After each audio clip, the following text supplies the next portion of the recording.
గుమగుమలాడే ఘాటైన నాటుకోడి కర్రీ అండి. తెలంగాణలో ముక్కలేనిదే ముద్ద దిగదు కదా! మంచి తెలంగాణ ఘాటైన నాటుకోడి కర్రీ అయితే పట్టుకొని వచ్చేసాను. ఎలా చేసుకుందామో ఏంటి అని ప్రాసెస్ అయితే చూసేద్దాం. దీనికోసం ముందుగా అయితే చూపించిన విధంగా పచ్చిమిర్చి, ఆనియన్ అయితే కట్ చేసి పెట్టుకొని, నేను చూపించిన మసాలాలన్నీ అయితే తీసి పెట్టుకోండి. తర్వాత గసగసాలు అయితే ఒక హాఫ్ అన్ అవర్ అయితే నానబెట్టండి.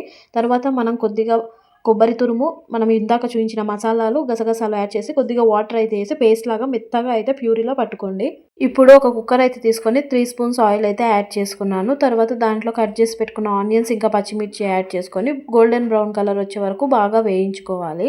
ఇప్పుడే మనకు కర్రీ అనేది మంచి కలర్లో వస్తుంది. బాగా వేయించుకున్న తర్వాత ఇప్పుడు మనం దాంట్లో పసుపు ఇంకా అల్లం వెల్లుల్లి పేస్ట్ అయితే యాడ్ చేసుకోండి.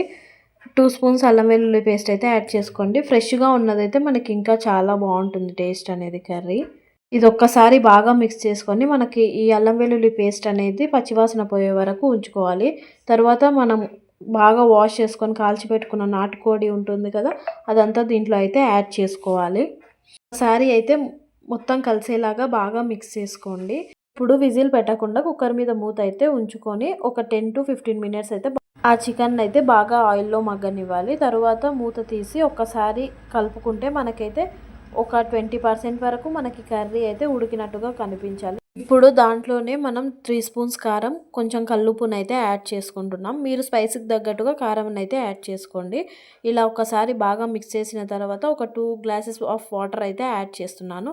అలాగే మనం ఫస్ట్ మిక్సీ చేసి పెట్టుకున్న మసాలా పేస్ట్ మొత్తం యాడ్ చేసి ఒక 8 to 10 వరకు విజిల్స్ వచ్చే వరకు అయితే మనం కుక్కర్ని ఉంచాలి. అంటే నాటుకోడి అనేది మనకు అంత ఫాస్ట్గా ఉడకదనమాట.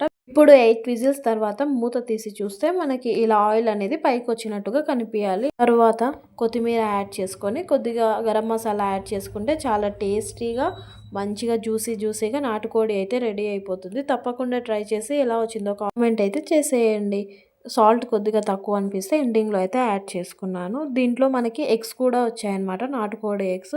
అవి కూడా పక్కన ఫ్రై అయితే చేసుకున్నాము. చూసారు కదా, ఇలా వేడి వేడి అన్నంలో కానీ రాగి ముద్దలో కానీ తింటే ఎంతో టేస్టీగా ఉంటుంది.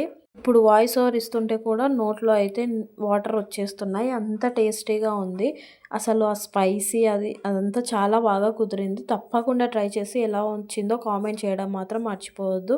ఇలా వేడి వేడి అన్నంలో అలా పక్కన సలాడ్ పెట్టుకొని ఒక నిమ్మకాయ పిండుకొని తింటే ఉంటుంది. అలాగే రాగి ముద్ద ఈజ్ బెస్ట్ కాంబినేషన్ అండి అసలు ఈ నాటుకోడికి. మీరు ఎప్పుడైనా రాగి ముద్దలో నాటుకోడి పులుసు ట్రై చేశారేమో నాకైతే కామెంట్ చేయండి. నెక్స్ట్ టైం చేసినప్పుడు మనం రాగి ముద్దలో కూడా ట్రై చేద్దాం. ఇవాళ అయితే రైస్ తోటనే ఫినిష్ చేసేస్తున్నాను. ఇంకేమైనా రెసిపీస్ కావాలంటే నాకైతే కామెంట్ చేయండి, చేసేద్దాం. అంతవరకు ఛానల్ అయితే subscribe. Bye guys. Finally non veg తినేసాక ఒక్క థమ్స్అప్ తాగితే ఆ కిక్కే వేరుంటుంది. ఏమంటారు?